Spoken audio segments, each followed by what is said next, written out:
accounting. So last meeting, we discussed job order costing. And today naman, let's discuss the second. Let's continue our discussion on cost accounting. So last meeting, we discussed job order costing. And today naman, let's discuss the second type of cost accounting system, which is process costing. Process costing. Okay, so class, review muna tayo. What's the difference between job order and process costing? Well, in job order, we manufacture low volume, unique, distinct, or heterogeneous products. Opposite naman sa process costing. Because here, we manufacture high volume, similar, identical, or ibang term na ginagamit is homogeneous products. Okay? Also in process costing class, well, usually gumagamit tayo ng assembly line or production line. Okay? For example, si Pfizer or Unilab and mga pharmaceutical companies. Pfizer and Unilab, nagmamanufacture sila ng thousands of medicines per day. Alright? So it's very impractical, inefficient to determine the unit cost per item. Okay? On item per item basis. Very impractical yun. Kaya mas appropriate yung class is process costing.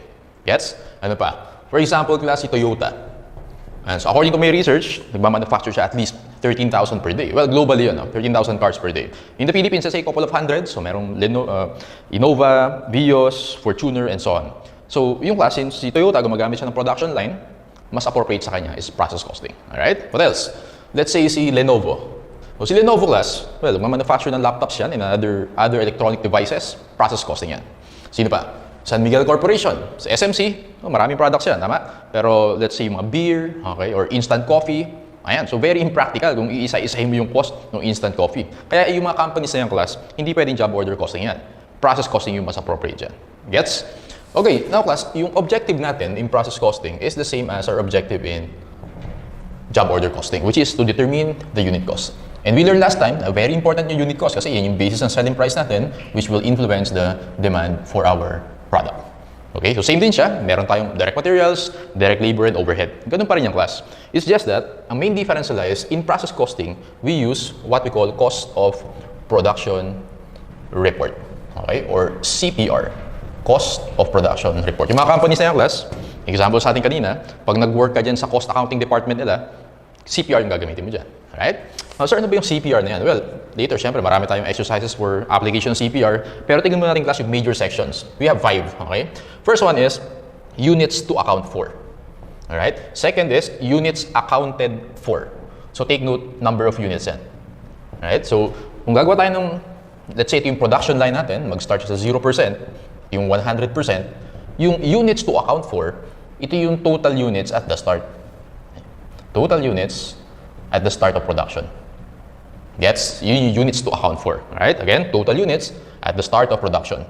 Yung units accounted for naman class, basically, alamin natin saan napunta yung units na yan. So, yung units accounted for, ito siya. Got it? So, ito yung units to account for, units accounted for. Ulitin ko, units to account for, total units at the start, units accounted for, saan napunta yung mga units na yan at the end of the production. Yun lang ibig sabihin yan. Okay? So later, again, marami tayong exercise for this. Pero bibigyan ko lang kayo ng overview. Third section class ng cost of production report natin is what we call equivalent units of production or EUP. Okay? For example, class, tayo si Toyota. Nagmamanufacture tayo ng Toyota Fortuner. Alright? Si Toyota Fortuner natin, let's say meron tayong 5 units na hindi pa tapos. No? Meron na siyang chassis, meron na siyang windows, meron na windshield, etc. Ang kulang na sa kanya, wheels. Okay, kompleto na except wheels. No? Well, yung 5 units na yun, ng Fortuner, since wala pang wheels, hindi natin pwedeng sabihin na 100% complete na. Tama? Hindi mo rin pwedeng sabihin na 0% yun. Kasi meron ng chassis, meron ng windshield, meron na lahat. Okay? Except wheels. So let's say yung units na yun, 80% complete. Ang tawag natin doon, equivalent units of production, 80%. Alright? Hindi pa siya 100%, hindi 0%, somewhere in between. Okay? We call it EUP. Gets? Alright, so again, 5 sections lang yan. Number 4 is cost per EUP. Okay, cost per EUP. So, well, cost per EUP, ibig sabihin, cost divided by EUP. Tandaan mo, class, yung cost per EUP, ito yung unit cost. Yun din siya. Alright, so again, yun yung magiging basis mo ng selling price mo. Okay, cost per EUP. And number 5 is costs accounted for. Ayan, costs accounted for. Basically, yung costs accounted for, ito lang din siya, class, units accounted for, imumultiply lang natin siya by cost per EUP. Ganun lang siya. Naka-multiply lang to. Higin mo po, costs accounted for. Gets? Alright. Now, yung journal entries for cost accounting, for process costing, same lang yan sa job order costing. So, meron tayong materials, labor, and overhead. Lahat yun, we know, i-charge natin sa WIP. Tama? So, lagyan na natin WIP, credit various accounts. Pero natin yung mga salaries, materials, mga depreciation, and so on and so forth. I-charge natin yan sa WIP. Tama? Materials, labor, and overhead. Pag natapos na yung products, debit finished goods, credit WIP. And pag binenta natin, we have debit cost of goods sold, credit finished goods. Ayan. Ganyan siya. Okay. Now, last item na kailangan nung malaman about process costing is, meron tayong two types of process costing or two methods of process costing. Meron tayong FIFO and we have weighted average. Alright? So, anong difference ng FIFO and weighted average? Just have an illustration. So, let's say ito yung production line natin. So, pagkasyahin natin dito, class, para hindi tayo mag-erase, magsusolve tayo sa right portion of the board, 0%, 100%. Okay? 0%, 100%. Now, class, doon muna tayo sa FIFO. Let's say meron tayong WIP beginning, 30%. Okay? WIP beginning yan. Pag sinabi mong FIFO, clearly, madidetermine natin, okay, exactly kung ilang percent complete yung WIP beginning natin. In this case, 30%. Alright? Pag naman wave, okay, let's say yung WIP beginning natin is 30% pa rin. Okay? Sa wave class, ang assumption natin is, yung WIP beginning, ibabalik mo sa start of the process. Babalik mo siya dito sa 0%. Okay? Yun yung difference siya. So it means sa FIFO, itutuloy lang natin. 30% onwards. Okay? While sa wave naman, ibabalik mo muna dito. So magiging 0% to 100% siya. Babalik siya sa start of the production line. Okay? Sir, bakit ganun? Bakit hindi na lang FIFO lagi? Kasi kaya mo naman ma-determine yung completion ng WIP beginning. Kasi class, ganito yan. Compare natin. Let's say Toyota. Ayan, yung kanina na example natin. Ito, Fortuner. Ito naman, sa wave, let's say ito yung instant coffee ni San Miguel. Okay? Well, sa Fortuner, let's say meron tayong 5 units na work in process beginning. Parang kanina natin example. Okay? Ang kulang na lang wheels. Okay? So, kahit pa paano, malalaman natin, ay, yung Fortuner na to, yung 5 units na yan, siguro mga 40%, 30% complete. Okay? So, okay lang yun. Kaya natin siya for practicality purposes. Kaya lang, class, for weighted average, just say instant coffee, may nakita ka maraming boxes. Well, ang kulang na lang doon, walang mga labels pa yung mga coffee. No? Walang labels, wala pang packaging, and so on. Ngayon, parang impractical na siya na isa-isain mo pa yung instant coffee na yan, okay? Para lang malaman mo kung ilang percent complete yung WIP beginning. Okay? So basically, nasa nature ng product din yan. Yung Toyota Fortuner, kahit paano, malalaki yung mga vehicles na yan, kaya natin malaman yung completion stage, while pagka naman wave, usually maliliit na products yan. Sa mga instant coffee. Okay? So for practicality purposes, pag wave, binabalik natin sa 0%. Pag FIFO, okay, diretso lang natin yung WIP beginning. Okay, so later, pakita ko sa inyo kung ano yung effect niya sa CPR natin. Okay, and then last one pala class is meron din tayong spoilages dyan. Just like in job order costing, may dalawa tayo. Meron tayong normal spoilage and abnormal spoilage. Okay? Normal spoilage, again, yun yung within the expectations. Tama? So, ibig sabihin, ina-expect natin along the process, meron mas spoil na number of units, normal spoilage ang tawag natin dyan. Pag abnormal spoilage naman class, basically resulting from inefficiency. Okay? Beyond expectation na yan. Tama? So, abnormal spoilage yun. So, normal spoilage class, ang effect niya, again, parang sa job order costing lang yan, ang effect niya is tataas yung unit cost natin. Tama? While sa abnormal spoilage naman, we charge this to loss. Loss yan because, syempre, inefficiency yung abnormal spoilage. Got it? Okay. So, wag natin i-erase yan. Magre-refer tayo dyan as we answer our exercises. So, get your handouts.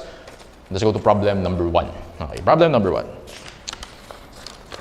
Alright, so for problem number 1, we have, I think, 12 questions dito. Tama? So, meron tayong 12 questions for problem 1, pero I think very comprehensive yan. And we will use both FIFO and WAVE for this problem. Sige, so let's read. The following information is available for Fatima Company for April. Okay, April, ang dami month ha? April. Started this month, 80,000 units for the month of April. Beginning WIP or WIP beginning. WIP beginning. So, tama ba class yung WIP beginning, yun yung WIP end mo last month, which is March. Tama? 75 units. Normal spoilage, within expectation, discrete. Abnormal spoilage, 900 units. Ending WIP or WIP end, 70% complete. Transferred out, 72.5. Sir, ano ibig sabihin ng transferred out? Ibig sabihin ng class, transferred out to next department. Okay? So, in this case, possible na yung company may multiple departments. Okay? Yun yung transfer to the next department. Beginning work in process cost, materials and conversion cost. So, class, tama ba? Yung beginning WIP natin, 7,500 units. Tama? And then, meron siyang materials and conversion cost na 10,400 and 13,800. So, ano ba yung conversion cost? Yun yung direct labor and overhead. Usually sa process costing, pinagsasama na yan. DL and OH, okay? So, ibig sabihin class, ang assumption dito is yung DL and OH, incurred siya all throughout the process. Parang ganun. Okay, current cost is 120,000 for materials and conversion cost 350,000. Pag sinabi mong current cost, yun yung cost na incur natin for the month of April. Gets ba? Yung beginning work in process, yun yung na-incur natin for the week beginning. Yun na siya kasimple. Alright, so, apply natin class yung CPR natin. Again, mag-start muna tayo with units to account for. So, for problem number 1, medyo comprehensive yung discussion ko. So, next problems, mabilisan na. Okay? So, class, yung units to account for, sabi ko kanina, ito yung total units na at the start. Okay? Kaya, to account for. Alamin natin saan mapupunta yan. Okay? Units to account for, basically, nandiyan class yung week beginning. So, in the problem, it's 75 units. Alright? And then, started units, ilan? 80,000. Alright? So, total units to account for natin is 87,500. Got it? Aalamin natin class, ito siya. Saan mapupunta yung 87,500 na yan? Okay? Ang tawag natin sa second part is units accounted for. Pero gawin natin siya class na FIFO and wave. Okay? Side by side para kitang-kita natin yung difference. Dito natin lagay yung FIFO. FIFO muna tayo. Second section is units accounted for. Again, titignan natin saan mapupunta yung 87.5. Alright, so sabi sa problem, meron dyan na transferred out muna tayo. Transferred out natin class, ilang units? Transferred out, 72,500. Okay? So class, kapag FIFO, refer ka dito, alam natin kung saan nag-start yung week beginning. Alright? Pag wave, binabalik natin yung week beginning sa 0%. Therefore, kapag FIFO, yung transferred out units na 72.5, aalamin natin alin dyan yung galing sa week beginning, alin dyan yung galing sa started units. Gets ba yan? Okay. So obviously, yung galing sa week beginning, lagyan natin ng space pa. Okay? Move pa natin dito. So units accounted for, transferred out. Okay? Na 7 ilang units yun? 72.5. Again, alamin natin alin yung galing sa week beginning. Okay? So week beginning natin class, ayusin natin para organized yung solution natin. Okay. Yung galing sa week beginning, obviously, it's 7.5. Alright? And then, sabi dito sa problem class, yung transferred out units natin, 72.5. Okay? So, ibig sabihin, 72.5 minus 7.5, ito yung galing sa started units natin, 65,000. Nakuha niyan? Okay, so ulitin ko. So, ang ginawa lang natin, meron tayong transferred out units dito, 72.5. Alamin natin how much yan, ilang units dyan, yung from week beginning and from started. Okay? 7.5. Kinapil lang natin. Therefore, 72.5 minus 7.5, yun yung galing sa started units. Alright? Next. Next nating class is, well, some of the units na spoil sila. Normal spoilage. Sabi dyan, ilang units yung class? 1,100. Tama? Some units, naging abnormal spoilage. 900 units. And then yung iba naman, hindi pa tapos. We call it work in process ending. Tama? Ilang units yung class? Ending work in process natin is 13,000 units. Alright. So, pag tinutal natin yan, okay, so total natin class, so 7.5 plus 65,000 plus 11 plus 900 plus 13,000, you get 87.5. 87,500. Okay, so dapat laging equal yan. Take note, units to account for and units accounted for should be always equal. Okay, bakit sir? Kasi inaalam na natin saan napunta yung 87.5. Okay, units to account for, ito yung 87.5, saan siya napunta? Ito, yung iba, ita-transfer natin sa next department, yung iba na spoil, yung iba naging abnormal spoilage, yung iba hindi pa tapos. For a total of 87,500. Gets? Okay na. So, yun yung UTAF, or units to account for, and units accounted for. Next nating class is EUP. Actually, pag nakuha mo na yung EUP, madali mo na masosolve yung problems na yan. Okay? EUP nating class, ganito gagawin mo dyan. Lalagay mo dito yung materials, ilalagay mo dito yung conversion cost. Okay? Ilalagay natin ilang percent na yung nilagay, okay, for materials and conversion cost this period, okay, for the month of April. Tanda mo, April yung tiyatanong dito, di ba? Yung sa first sentence, the following information is available for April. Okay, month of April to. Okay class, sabi dyan, kung bababa ka sa last sentence, all materials are added at the start of production and the inspection point is at the end of the process. Ano ibig sabihin, sir? Ibig sabihin class, yung materials daw nilalagay sa start dito. Okay? Dito yung materials, yung inspection point dito. Sir, para saan yung inspection point? Doon natin malalaman kung meron tayong mga spoiled units. Okay? Ayan. At 100% ng production line natin, doon natin makikita si normal spoilage and abnormal spoilage. Ito, write this down. If the problem is silent, i-assume mo na materials are added at the start. Okay? Write this down, ha?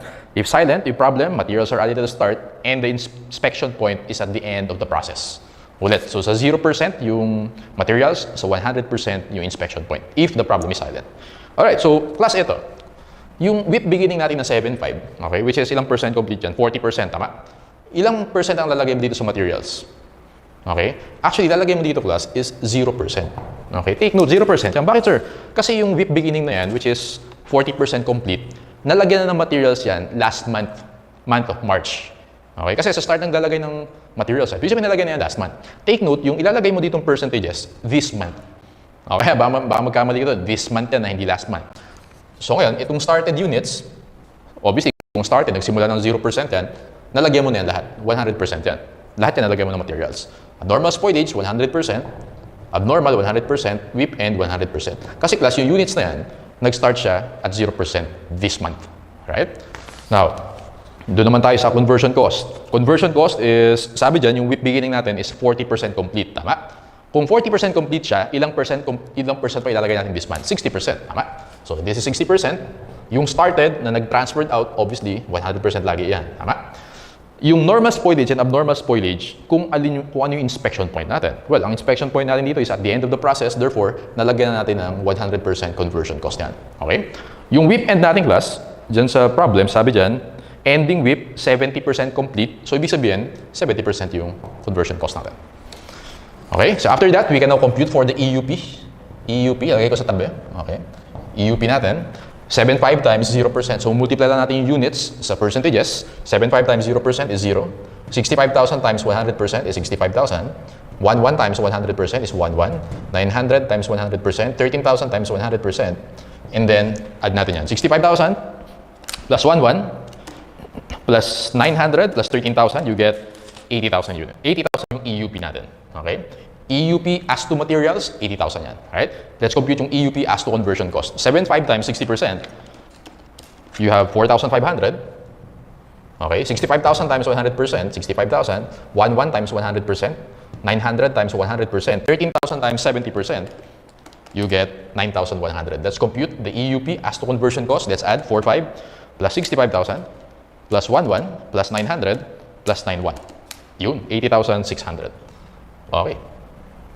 Gets? Alright. Yun yung EUP natin. EUP as to materials, 80. EUP as to conversion cost, 80,600.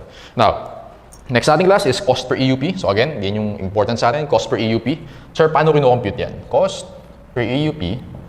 So, tingnan mo class ha, cost per EUP. Ibig sabihin, numerator natin is cost, denominator mo is EUP.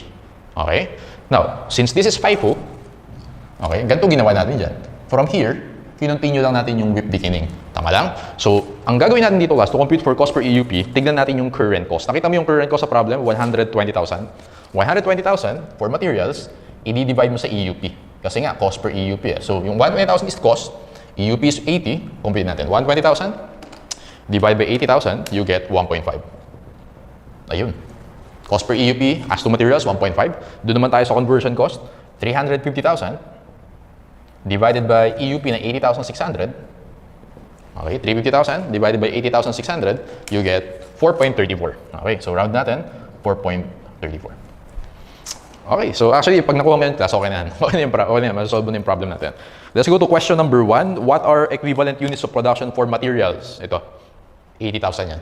80,000 letter A yung sagot natin for question 1. Question 2, what are the equivalent units of production for conversion cost? 80,600. So, bubaks ka 80,000 kanina. Conversion cost is 80,600, which is letter D or dog. Okay, and then, next, dun mo tayo sa question 5. What is the cost per EUP for materials? Cost per EUP for materials for FIFO is 1.5. So, for question number 5, it's letter C, 1.5. Question number 6, what is the cost per EUP for conversion cost using FIFO? 4.34, letter C for number 6. Okay. Yung number 3 and 4 kasi, wave naman yan. Okay? So, class, side by side natin ha. Doon naman tayo sa wave. Okay?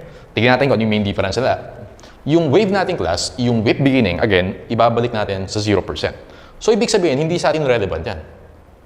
Alright? So, yung transferred out units natin, hindi na natin kailangan i-break down kung saan siya galing. I-assume natin na galing siya dito sa lahat, sa 0%. Got it? So, gagawin na natin dyan class, yung transferred out units natin, kompleto yan, 72.5 lalagay natin. Got it? Okay, so, lagyan ko pa ng space. Move pa natin ng konti class para magkasya sa board. So, 7 transferred out units, 72.5. Next is, sum of the units, naging normal spoilage, 1.1. Okay. Yung iba, naging abnormal spoilage, 900. Yung iba naman, hindi pa tapos, WIP end siya, 13,000. So, if we add everything, 72.5 plus 1.1 plus 900 plus 13,000, you get 87,500. Total units accounted for, 87,500, which is equal lang sila. Okay? Now, let's compute for the EUP, materials, and conversion cost. Okay, so class, since yung transferred, yung WIP beginning natin, binalik natin sa start, okay? And sabi sa problem, sa start of production daw nilalagay yung materials, kapag wave, yung transferred out mo is always 100%. Kaya mas madali actually pag wave. Kasi dito tinignan mo muna kung ano yung completion ng WIP beginning mo. Dito sa wave, hindi na kailangan. 100% automatic yan. Kasi binabalik natin sa start of the process. Alright? So, ito rin, conversion cost mo is 100%. Always 100%. Okay? Normal spoilage natin class is 100% as to materials.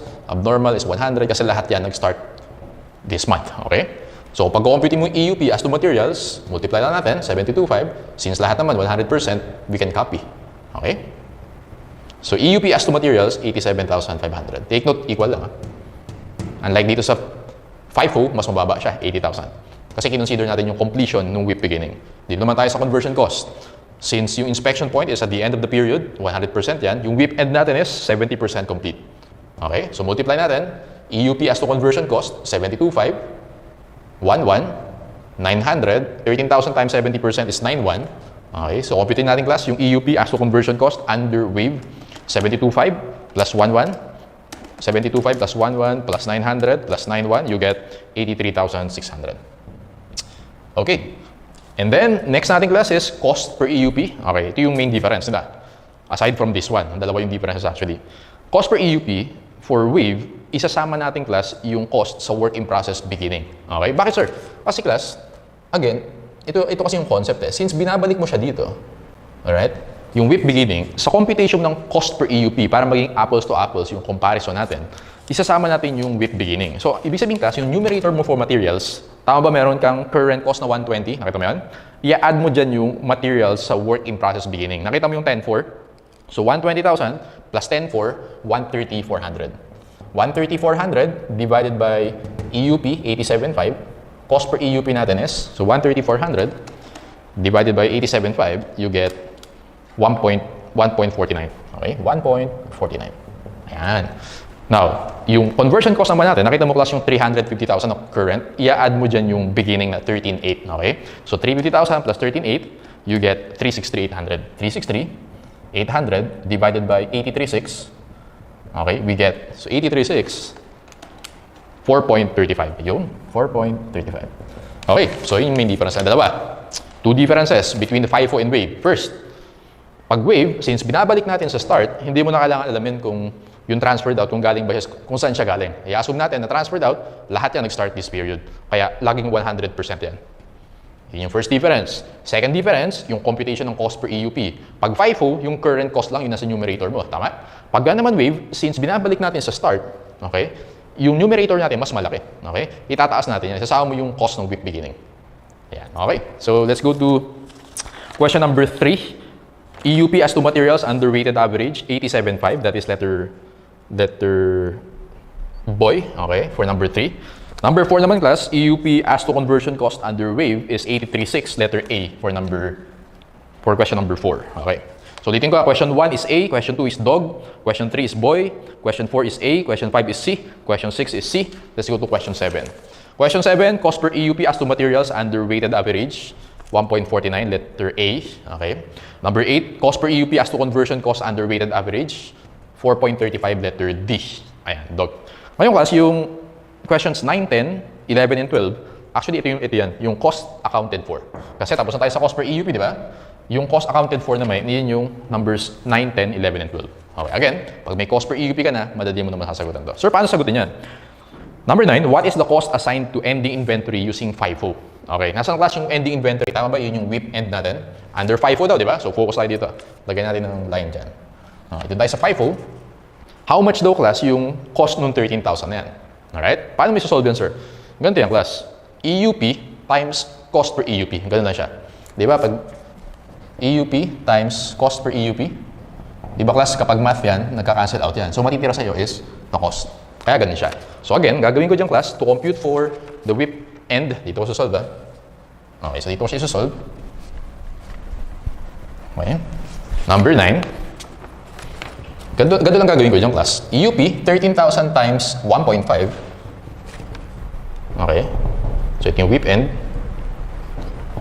Plus 91 times 4.34. 91 times 4.34. Okay, so let's compute. 13,000 times 1.5, you get 19.5. And then 91 times 4.34, you get 39,494.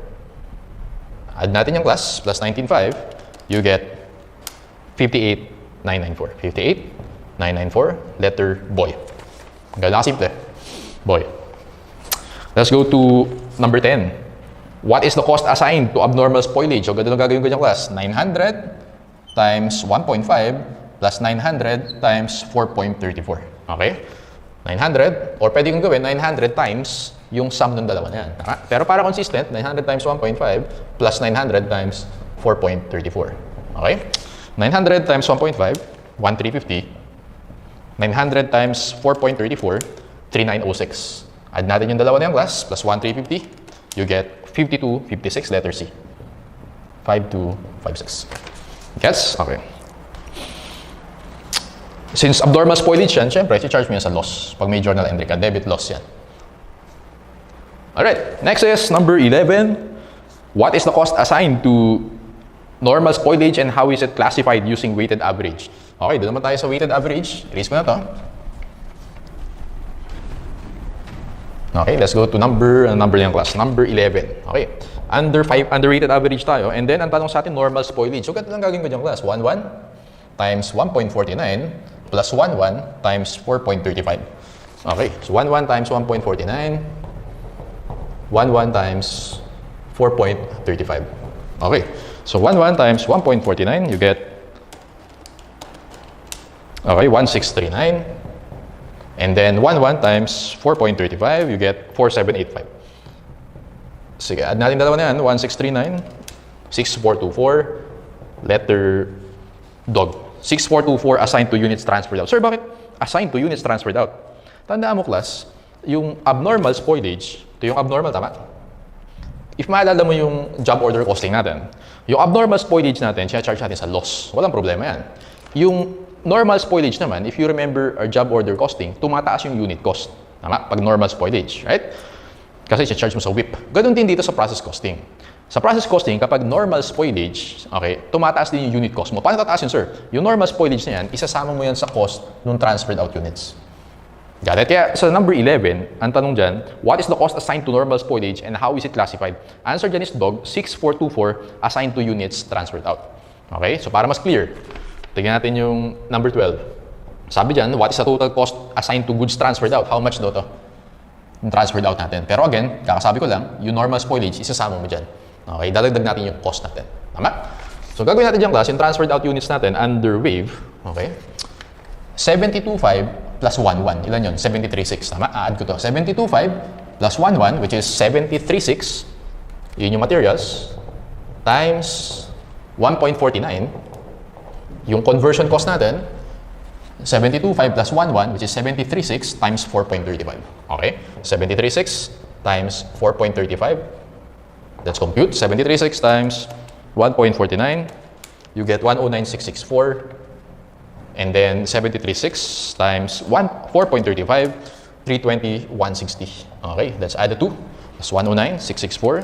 You get 429,824. 429,824. This is how the cost transferred out. As you notice, class, yung effect, nung pag-add natin ng normal spoilage dun sa transferred out, mas lumaki. Instead of 72.5, okay, 73.6. So in effect, tumaas yung unit cost natin. Okay, naging 429,824.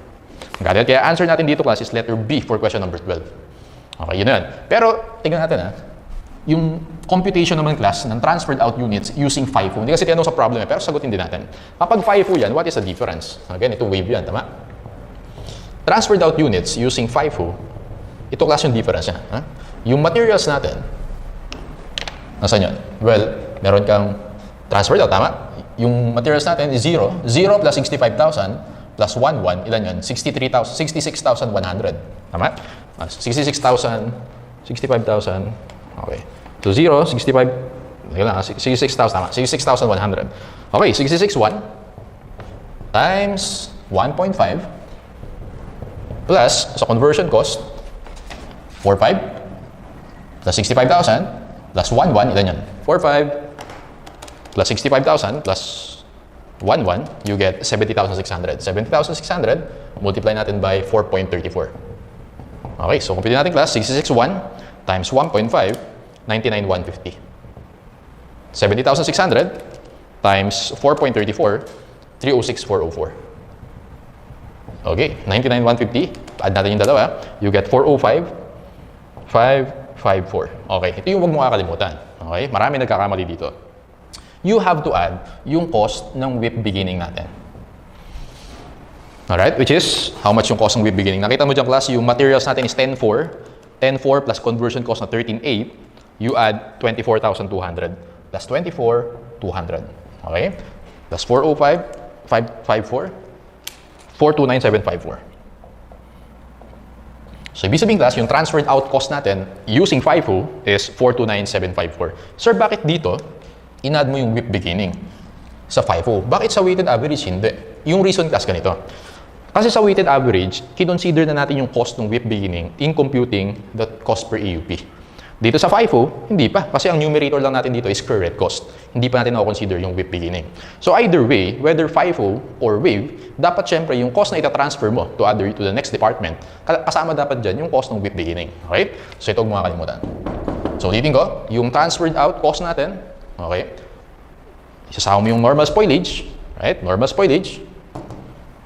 And kapag FIFO ka, huwag mo kalimutan, isama yung cost ng WIP beginning. Ulitin ko, kapag WAVE, hindi mo na gagawin yan kasi na-consider mo na yung cost ng WIP beginning in your cost per AUP. Alright? Okay, so that's problem number 1. Medyo mahaba discussion ko kasi syempre, first problem. Dun sa next problems, mabilisan na lang tayo. Okay, so before we take our break, sagutan na rin natin class yung number 2 na yan. Okay, so sige, basahin na natin. Number 2. We have ilang questions yan? We have 8 questions for number 2. The following information is available for Jordan Company for the current year. Beginning work in process, you have 75% complete, 14,500 units. Started units, 75,000. WIP end natin or ending work in process is 16,000 units. Meron tayong abnormal spoilage.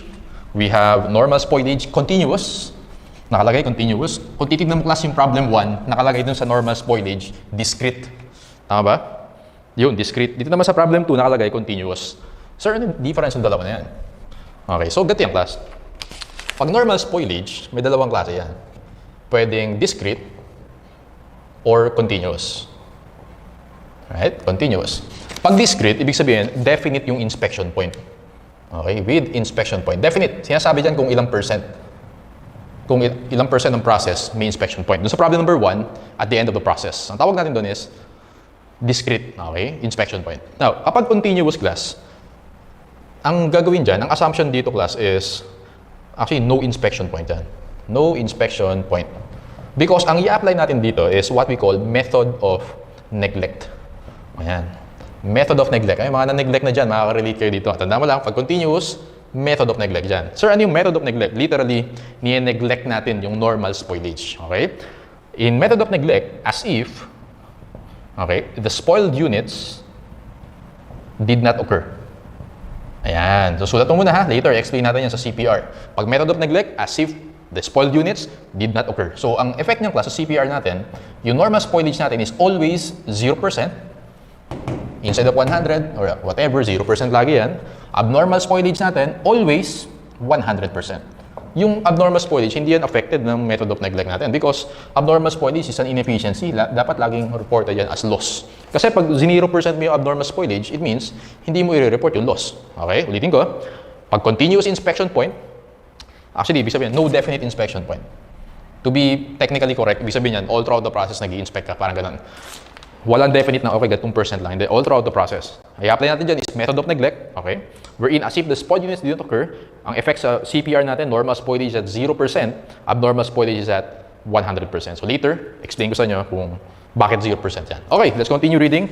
The given, transferred out units, 66,000. So class, yung transferred out units, pag wala ng next department, ang tawag natin dyan, finished goods. Tama? So pwede mo isipin transferred out, finished goods, almost same concept, except that pag transferred out, merong next department. Okay? Cost of beginning WIP, materials conversion cost, current cost, meron tayong materials and conversion. All materials are added at the start of production. Okay, so using weighted average, and then sa baba, using FIFO. So sige, doon muna tayo sa weighted average. Doon muna tayo sa units to account for. Units to account for nating class, meron tayong WIP beginning. Okay, WIP beginning is 14.5. And then started units, we have 75,000. Tama ba yung UTAF natin or units to account for, 89.5. Alamin natin, saan mapupunta yung 89.5 na yan? Units accounted for, start muna tayo with weighted average. Okay, wave natin. Units accounted for, meron tayong transferred out units. Sabi dyan, we have 66,000. Right? Yung ibang units na spoil, naging normal spoilage, 5,000 units. Yung iba naman, naging abnormal spoilage, 25 units. And then yung iba, naging WIP end, okay? Which is 16,000 units.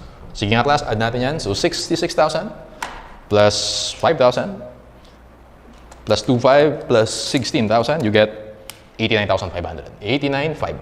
Yun, equal. Very important yan. Okay, next step natin is, lagay natin yung EUP. Since wave yan, sabi ni sir, always 100%. Alright? Uy, dun naman tayo sa normal spoilage. Sabi ni sir, method of neglect, continuous, pag normal spoilage, 0%. 0%, 0%. Abnormal spoilage, 100% naman. Kasi kailangan natin i-report yung loss. Yung WIP end nating class, sabi dyan sa problem, ending work in process 60% complete. So as to materials, 100. Tandaan mo class, sa materials, it's either 0 or 100 lang yan. Okay? Kasi it's either nalagyan na ng materials yan or hindi. Ganun lang yun. So 0 or 100. Unlike conversion cost, depende kung ano yung ilang percent complete siya. Tama? So in this case, it's 60%. Let's compute for the EUP. 66,000 times 100% is 66,000. 5,000 times 0%, 0. 25 times 100 is 0. 2 is 25. 16,000 times 100 is 16. Let's compute for the EUP. 66,000 plus 25 plus 16,000, you get 84,500. Okay. EUP as to materials, 84,500. EUP as to conversion cost, 66,000 times 100%, 66. This is 0. This is 25. And this is 16,000 times 60%, 9,600. Okay. So let's add everything. 66,000 plus 25 plus 96. EUP as to conversion cost, 78,100. Okay. Next natin is cost per EUP. Pag wave yan, sabi ni sir, i-add natin yung cost of WIP beginning. Tama? Nakita mo class yung cost of WIP beginning materials, 25,100. 25,100, add mo yung current cost ng materials na 120,000. 145,100. Nakuha mo yan? 145,100, divide natin sa 84,500. Okay, so take note, yung 145,100, yun yung cost of WIP beginning ng materials plus the current cost. So 25,100 plus 120,000. 145,100, divide natin sa EUP na 84,500, you get 1.72. Okay, round up natin, 1.72. While for conversion cost, yung WIP beginning muna, 50,000 plus current natin is 300. So that's 350,000 divided by 78,100. Let's compute, 350,000 divided by 78,100, you get 4.48. Okay, 4.48. Okay. So kasi ito, ma'am, explain ko na yung method of neglect, no? Sir, sabi mo, normal spoilage 0%. Bakit ganun, sir? Bakit 0%? Ganito yung class. Tingnan mo, since naka 0% yung normal spoilage natin, 0 yung EUP natin for normal spoilage. Therefore, tama ba class, since 0 yan, mababa yung naging EUP natin.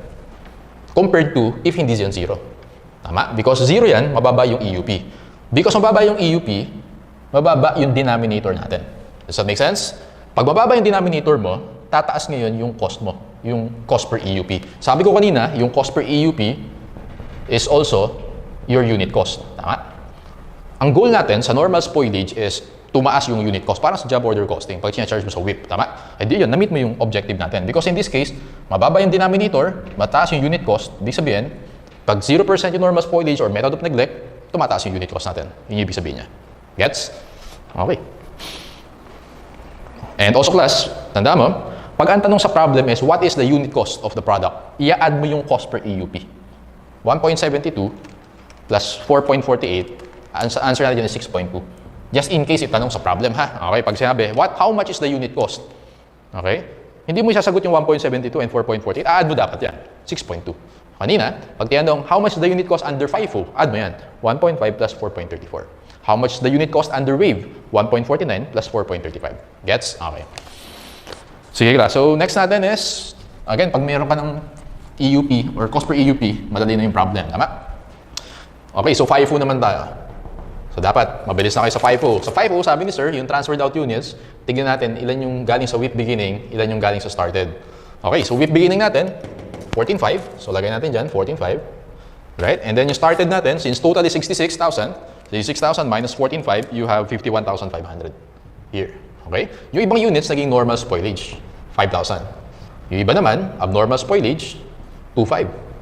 Yung iba, hindi natapos, naging whip end, 16,000. So if we add everything, 14,500 plus 51,500 plus 5,000 plus 2,500 plus 16,000, you get 89,500. Again, dapat laging equal yan, 89,500, 89,500. Okay, next nating class is, let's compute for the EUP.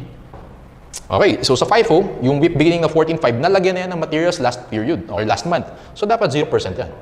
Tama? This is 100%. Sabi ni sir, pag method of neglect, 0% yan. 100% abnormal, WIP end natin is 100%. Conversion cost, yung WIP beginning natin, sabi dyan sa problem, it's 75% complete. Tama ba class? Kung 75% complete sa last period, 25% na lang ilalagay natin this period. Okay, so remember, ulit-ulitin ko, yung materials and conversion cost na yan is this period, okay? Pertains to this period. 51,500, 100%. Method, no, normal spoilage is 0%. This is 100. WIP end natin is 60%. Let's multiply. 14,500 times 0% is 0. 51,500 times 100%. 5,000 times 0%. This is 2,500. This is 16,000. Okay, so let's add 51,500 plus 2,500 plus 16,000. You get 70,000. EUP as to materials under FIFO is 70. Conversion cost naman, 14,500 times 25%. You have 3,625. This is 51,500. This is 0. This is 2,500. And 16,000 times 60% is 9,600. Okay, let's add 3,625 plus 51,500 plus 2,500 plus 9,600. You get 67,225. Let's compute for the cost per EUP. Since FIFO yan, current cost lang yung numerator natin. Current cost natin sa materials, 120,000 divided by 70,000. Cost per EUP natin is, so 120 divided by 70,000, 1.71. Conversion cost natin class, numerator natin is the current cost, 300,000 divided by 67,225. Let's compute 300,000 divided by 67,225. Answer, 4.46. Okay. Pag sinabing, how much the unit cost under FIFO, add mo yan, 1.71 plus 4.46. So yung class, let's compute, let's look at the choices. Questions natin. Question 1. Using weighted average, what are the equivalent units for material? So weighted average materials, answer mo is 84.5, letter C. Question number 2. Using weighted average, equivalent units for conversion cost, 78.1, letter boy. Question number 3. What is the cost per EUP as to materials? 1.72, letter A. Question number 4, what is the cost per EUP as to conversion cost using weighted average? 4.48, letter C. Question number 5, using FIFO, what are the equivalent units for materials? 70,000, letter dog. Question number 6, using FIFO, what are the equivalent units for conversion cost? 67,225, letter boy. Question number 7, using FIFO, what is the cost per EUP for materials? 1.71, letter C. And then, using FIFO, what is the cost per EUP for conversion cost? Letter A, 4.46. Alright. So actually, yan lang yung tanong sa atin for problem number 2. Pero syempre class, dapat alam din natin kung how much yung cost. Extend natin yung questions. Okay? So what if, tinanong sa atin sa problem, let's say question number 9. Ayan. So question number 9, computin natin yung what is the cost of the transferred out units. Ayan. So transferred out units. So paano gagawin natin yung class? Transferred out units. Question number 9 ha. So lagay mo lang dyan. Question number 9, under wave and under FIFO. Under wave and under FIFO. Okay. So paano gagawin natin yan, sir? Transferred out units. Again, 66,000. Huwag mong kalimutan yung normal spoilage. Well, yung normal spoilage dito is 0. So okay lang din. 66,000 times 1.72 plus 66,000 times 4.48. Tama? 66,000 times 1.72 plus 66,000 times 4.48. Okay. So yung class, diretso calculator natin ha. So wag natin sulat yung ano dyan, yung per item. Okay, 66,000 times 1.72, M plus ko yan. 66,000 times 4.48, M plus. Nakuha mo ba klase yung 409,200? Ayun, 409,200. This is transferred out units, okay? Under wave. Under FIFO naman, ang gagawin ko dyan, 51.5. So, 0 yung normal spoilage natin. So, dito dapat yan. 0 plus 51.5 plus 0 times 1.71. So, this is 51.5 times 1.71 plus 3,625 plus 51.5 plus 0. Okay. So, ano ba yung 3,625 plus 51.5? 55,125 times 4.46. Okay. So, ano yung makukuha natin dyan? 51.5 Okay, so 51.5 times 1.71 m plus 55.125 times 4.46 m plus. Nakuha ko dito class 333.923. 333.923. Uy, sabi ni sir, kapag FIFO, dapat add mo pa yung work in process beginning. So, work in process beginning natin, materials natin 25.1 plus 50,000 conversion cost. Nakuha mo yung 75.1 plus 75,100. Ito yung WIP beginning natin. Okay, kung kalimutan yan. Plus 333.923. Answer dito 409.023. 409.023. Ayan. Final answers natin. 409.200 under wave. FIFO naman is 409.023. Okay, question number 10. How much is the WIP end? Okay, under wave and FIFO. Doon muna tayo sa wave. Yung WIP end natin, easy. 16,000 times 1.72 plus 96 times 4.48. Okay? 16,000 times 1.72 plus 96 times 4.48. Sige nga class, let's compute. 16,000 times 1.72 plus 96 times 4.48. 7528 under wave. Under FIFO naman, WIP end natin, 16,000 times 1.71 plus 96 times 4.46. Okay. 16,000 times 1.71 and then 96 times 4.46. Nakuha ko dito class is 70,176. Alright, and then last one, question number 11. Let's compute for the abnormal spoilage. Abnormal spoilage natin under wave. Asan yung class? 25 times 1.72 plus 25 times 4.48. Let's compute. Okay, 25 times 1.72. 25 times 4.48. Answer, 15,500 under wave. And then under FIFO, last one class, is 25 times 1.71 plus 25 times 4.46. Okay, let's compute.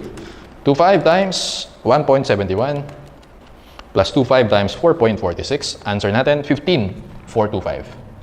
Okay, so these are your answers for problem number 2. Let's have a short break.